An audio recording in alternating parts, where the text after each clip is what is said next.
So we're standing here next to this board, and we have no idea what it means. Like, this board was not here a while ago, and then it just kind of showed up today. It wasn't here like last week. Like I didn't see it. It wasn't here last week. I promise you it wasn't here. So we have a club in the school, We do.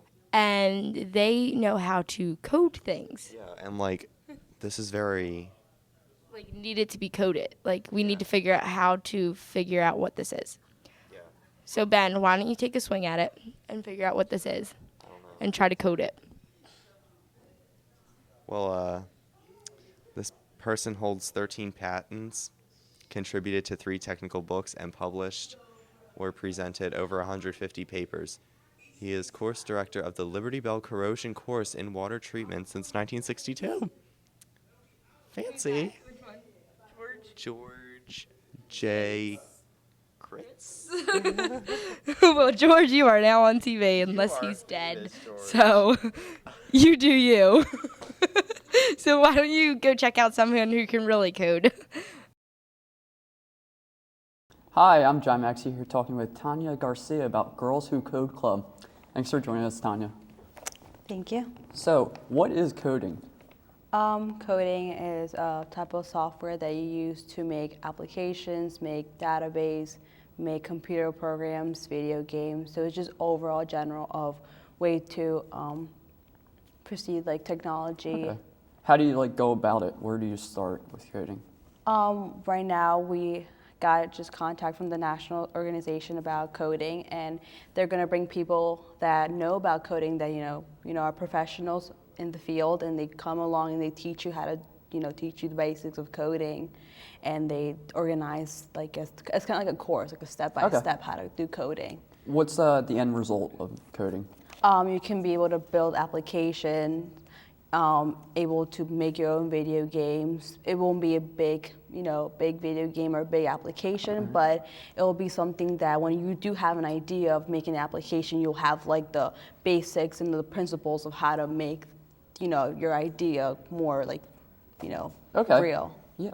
So, the Girls Who Code Club, is this the first year of the club? Yeah, it's our first year starting. We went to a GETT meeting last year, and there was a lady, she's kind of like a sponsor for the coding, and she pretty much brought her story and how she liked coding, and how you don't really have to be born with that. It's just something you're interested in doing, you're good at it, you get taught, and you just end up being good at it, and you end up expanding your ideas to much greater because you know how to do the coding, you know how to do the principles of the coding. Okay.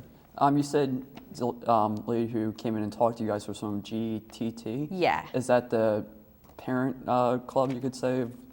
It's like a every year thing. It's kind of like for girls getting into technology.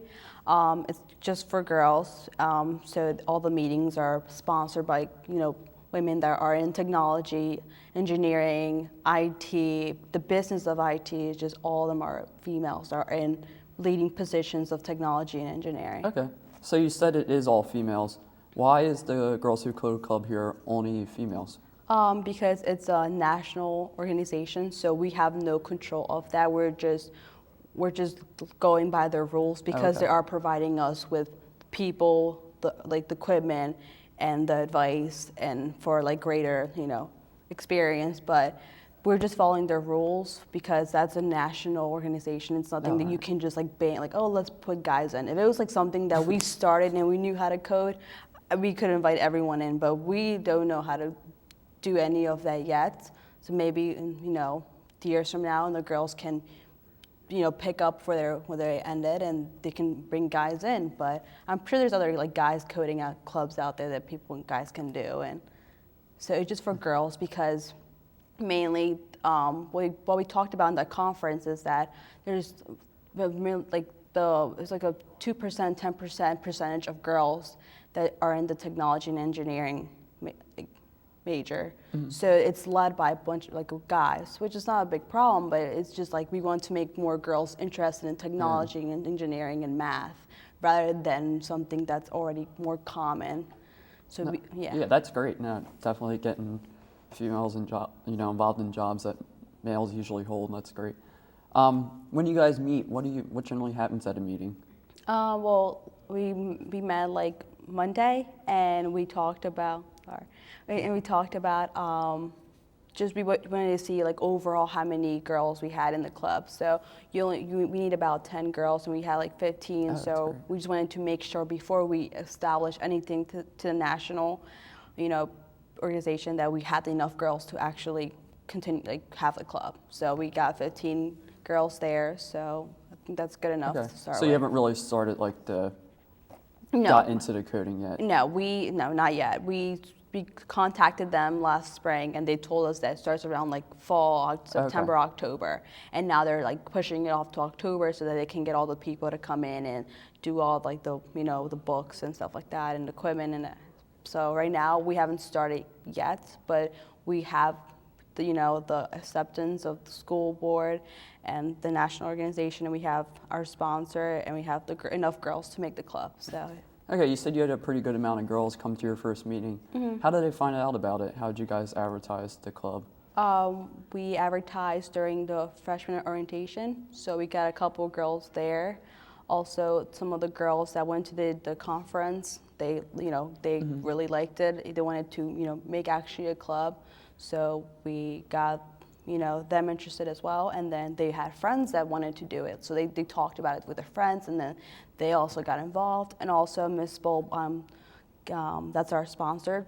We gave out an email to like science teachers or math teachers that to advertise the coding club, and then they picked out girls that they think that are good in technology or math, and then they like came into the meeting. You don't have to be good at in technology or math or anything like that. It's just like it's like a greater entrance if you're good at it. But anyone can join. I mean, it's Yeah, to feed off of that a little more, Yeah. so you don't have to be experienced no, with coding to join. No, you don't have to be good at math or involved in technology. It's just like a greater chance of someone that's good at math and greater in technology to be interested in that later on in life. So that's why we contacted them first. So how often do you guys plan on meeting this year? When and where will meetings take place? It depends on how we distribute our hours. So usually we can do 2 days and 1 hour each, or we can do 1 day of 2 hours, which we were thinking of doing 1 hour each for 2 days because people do have other things to do, like jobs or sports and clubs. So we don't want to take away like all their time. So we're just doing 1 day, 1 hour, 1 day, and 1 hour another day. Okay, so you guys will put up announcements or advertisements Yeah. telling when meetings are going to happen? Yeah. Okay. Where's Girls Who Code Club? Where does it take place? Right now, we're just looking at Miss Spole's room for Okay. right now, since she's our sponsor. But other than that, we haven't talked about a location of like maybe the cafeteria or the library, since they have computers. But we don't really know there yet. So you said Miss Spole is your sponsor. How did she get involved with coding?